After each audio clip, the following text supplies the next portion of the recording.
सर्वत्र एक ही शक्ति, वो अद्भुत शक्ति जो हर एक प्राणी के भीतर जीवंत है और वही उसको जीवंतता देती है। उसी का अनुभव, उसी की बात, और कहीं ना कहीं हम साकार से जुड़ते हैं, फिर कहीं जाकर उस निराकार को हम भाव विभोर होकर के महसूस कर पाते हैं। आज इस चैनल में एक नया प्रारंभ करने जा रही हूँ मैं कुछ कथा के माध्यम से। और ये पुस्तक मैंने 1998 में खरीदी थी और बहुत सारी नहीं, मात्र एक ही भावना इस पुस्तक से जुड़ी और हुक्म हुआ, संकल्प उठा, तो आज इसी पुस्तक से शुरू कर रही हूँ। और पूरा पूरा विश्वास है, पूरी आस्था है, पूरी श्रद्धा है कि जो भी कोई इस चैनल में इस कथा के माध्यम से कनेक्ट होंगे, जुड़ेंगे, तादाद में स्थापित वो कर पाएंगे उस सर्वोच्च शक्ति को जिसे वे किसी ना किसी रूप में मानते हैं। तो ये पुस्तक है माँ वैष्णो देवी की। जब मैं 1998 में गई थी तब ये पुस्तक खरीदी थी और इसमें प्रिंट रेट है 20 रुपये, लेकिन मुझे लगता है 20 रुपये की नहीं बल्कि उससे भी कम मूल्य पर उपलब्ध होगी। तो मैं प्रारंभ करती हूँ इसी पुस्तक से, और ये एक के बाद एक पेज को पलटते हुए मैं पृष्ठ के साथ पृष्ठ को पलटते हुए एक के बाद एक में चलती चली जाऊंगी। जैसा इसमें लिखा है वैसा, और ये तभी हम महसूस कर पाते हैं जब हम उस शक्ति को अपने भीतर महसूस करते हैं, क्योंकि सभी कहीं ना कहीं अपने उस एक खाली कोने को, उस रिक्त कोने को भरना चाहते हैं। और वो आध्यात्मिकता के बिना, स्पिरिचुअलिटी के बिना, या हमारी जहाँ जो भी निराकार शक्ति में आस्था होती है उसके बिना कभी नहीं भरता। तो चलिए, जय माता दी। माँ शेरावाली का दरबार भक्तों के लिए 8 पहर 24 घंटे हर क्षण प्रत्येक व्यक्ति, प्रत्येक भक्त के लिए खुला रहता है। माँ अपने भक्तों के हृदय में हर क्षण खुशियां भर देती हैं। अब बार बार ये व्यक्ति ना सोचे कि मैं भक्त नहीं हूँ, मुझे आस्तिकता में विश्वास नहीं है, मैं तो नास्तिक हूँ। ये आस्तिक नास्तिक शब्दों से भी उठकर ऊपर की बात है।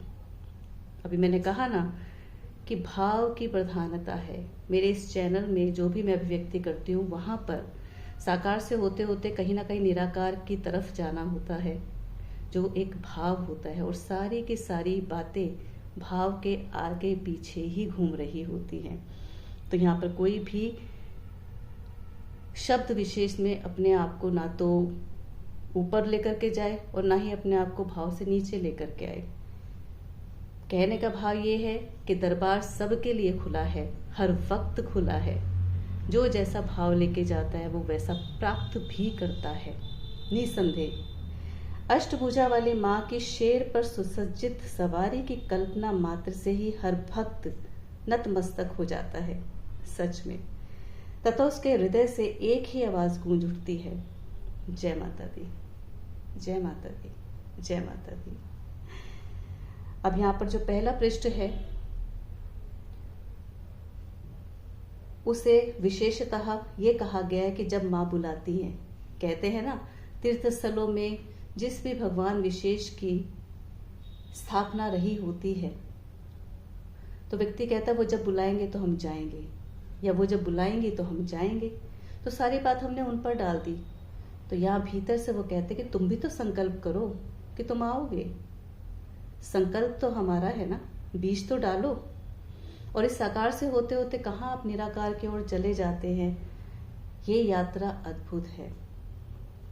चलिए, पहले पृष्ठ से मैं प्रारंभ करती हूँ। और ये वीडियोस मैं ज़्यादा लंबी नहीं बनाऊंगी, क्योंकि मैंने शुरू में ही कहा था कि जब किसी को एंटरटेनमेंट नहीं मिलता, मनोरंजन नहीं होता, तो व्यक्ति धैर्यपूर्वक, हर कोई नहीं सुनना पसंद करता। तो ये कहीं ना कहीं भागों में विभाजित होगी, लेकिन इस पूरी पुस्तक को पढ़ने का एक संकल्प भीतर से आया और आज से ही प्रारंभ हो गया। जब माँ बुलाती हैं, ग्रीष्म की दोपहर की चिलचिलाती धूप हो, ठिठुरन भरे जाड़े की बर्फीली रात हो या सब कुछ अस्त व्यस्त कर देने वाली बारिश हो या मन के भाव हो, आगे बढ़ता हुआ हुजूम ना रुकता है और ना उसके प्रवाह में कोई कमी आती है। भारत की सबसे कठिन पदयात्राओं में गिनी जाने वाली इस यात्रा में आस्था आगे बढ़ाती जाती है। लोगों के कदमों को जयकारा लगाते हुए, जय माता दी कहते हुए सब आते जाते एक दूसरे को प्रोत्साहित करते हुए आगे बढ़ते रहते हैं। माँ के चरणों में माथा टेकने की व्याकुलता में दरबार की ओर बढ़ते हुए वे एक दूसरे से होड़ लेते हैं और ये होड़ सकारात्मक है, भाव से भरीपूर्ण है। माता वैष्णो देवी की दरबार की ओर जो भवन कहलाता है, हर व्यक्ति चलता जाता है, कोई पालकी के द्वारा, कोई भगवान के कदमों के द्वारा। मतलब इतनी सुविधाएं हैं वहां पर। आज के समय में भी, पिछले वर्ष जाना हुआ था 2021 में, तो यही महसूस किया कि देखिए वो शक्ति कितनी उपलब्धियां हमें दे रही है, हर मानव को, हर व्यक्ति को कितनी सुविधाओं में लेकर के जा रही है। साल भर साल कितना परिवर्तन आता जा रहा है और हर व्यक्ति के सुखों को ध्यान में रखते हुए शक्ति कितना कार्य करे। यदि हम किसी भी तीर्थ स्थल की बात करें, चलिए मैं आगे बढ़ती हूँ। देवी के पुनीत दर्शन के लिए आने वाले भक्तों का साल के 365 दिन तांता लगा रहता है, जो ना कभी दिन में टूटता है और ना कभी रात में, कभी एक लम्हे के लिए भी नहीं टूटता। उनका ये सिलसिला जारी रहता है। पूजा अर्चना के लिए संक्षिप्त विराम खंडों को छोड़कर 24 घंटे सबके लिए खुला है ये दरबार, माँ का दरबार। ना वो किसी व्यक्ति का भेद करती है, ना वो किसी समाज से बंधी है और ना ही किसी धन संपत्ति से।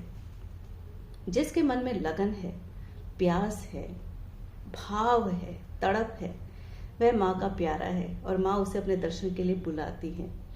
आस्थावान मानते हैं कि भक्त वैष्णो देवी के दरबार में तभी जाता है जब माँ स्वयं उन्हें बुलाती हैं। इस बुलावे को भक्त अपने अंतस में महसूस करते हैं और फिर यात्रा के लिए आगे बढ़े कदमों को रोक नहीं पाते।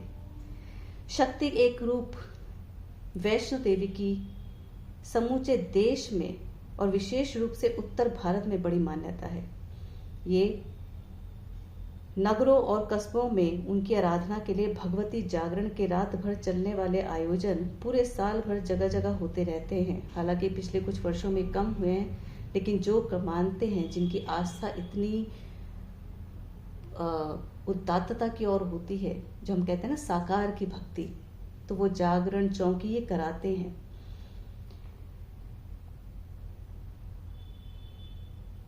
और इसमें भक्त सारी रात महामाई का गुणगान करते हैं, संगीत की धुनों में सजे सुरों और बोलों की भेंटें चढ़ाते हैं। कथा होती है, तारा रानी कथा जागरण में अवश्य होती है। और जब किसी भक्त के अंतस से पुकार आती है कि उसे माँ ने बुलाया है, तो वो चल पड़ता है। सच में वो चल पड़ता है। बात है भाव की। कहते हैं ना, भोले भाव मिले रघुराई। सब भाव की महिमा है। कहीं से कहीं तक पढ़ ले, सब भाव की महिमा है। वैष्णो देवी की यात्रा में धार्मिक उत्साह अपने चरम पर होता है। लोग इसके लिए आवागमन के हर तरह के साधन का सहारा लेते हैं। दूरस्थ क्षेत्रों के लोग रेलगाड़ी या रोडवेज की बसों से पहुंचते हैं और अपने निजी वाहनों या टैक्सियों में जाने वाले भी कम नहीं होते। शहरों और कस्बों से वैष्णो देवी के लिए साइकिलों पर रवाना होने वाली टोलियां, उनकी खबरें अखबारों में अक्सर छपती रहती हैं। कुछ तो पैदल भी चलते हैं अपने निवास स्थान से, उनके संकल्प होते हैं। इतना ही नहीं, ऐसे लोग भी हैं जो अपने घर से माँ के दरबार तक की सैकड़ों हजारों किलोमीटर की लंबी यात्रा पैदल पूरी करते हैं। अभी कहा ना, संकल्प। रास्ते में इस यात्रा पर जाते हुए विकलांग भी मिलते हैं और लंगड़े भी, ऐसे भी जिनके दोनों ही पैर नहीं होते, फिर भी देखिए कितने उत्साह के साथ, कितनी तड़प के साथ, कितनी प्यास के साथ वो माँ भगवती के दर्शन के लिए जाते हैं। या अन्य तीर्थ स्थलों में भी आपने देखा होगा। सही कहे तो आस्था और उनकी भाव वही उन्हें ले जाती है, उनका हाथ पकड़कर। उसी के बूते होता है ये चमत्कार, जिसके लिए तुलसीदास जी ने कहा है, मूक हुई बाचाल पंगु चढ़ी गिरबर गहन। ये भक्तिकालीन कवि हैं तुलसीदास जी। उन्हीं की कही उक्ति है ये, मुंह को हुई बाचाल पंगु चढ़े गिरवर कहान। जो गूंगे हैं वो बोल उठते हैं और जो पंगु होते हैं वो पहाड़ तक चढ़ जाते हैं। तो चलिए अपनी इस पहले चरण को मैं यही विराम दे रही हूँ। कल फिर अगले चरण की ओर बढ़ूंगी। जय माता दी।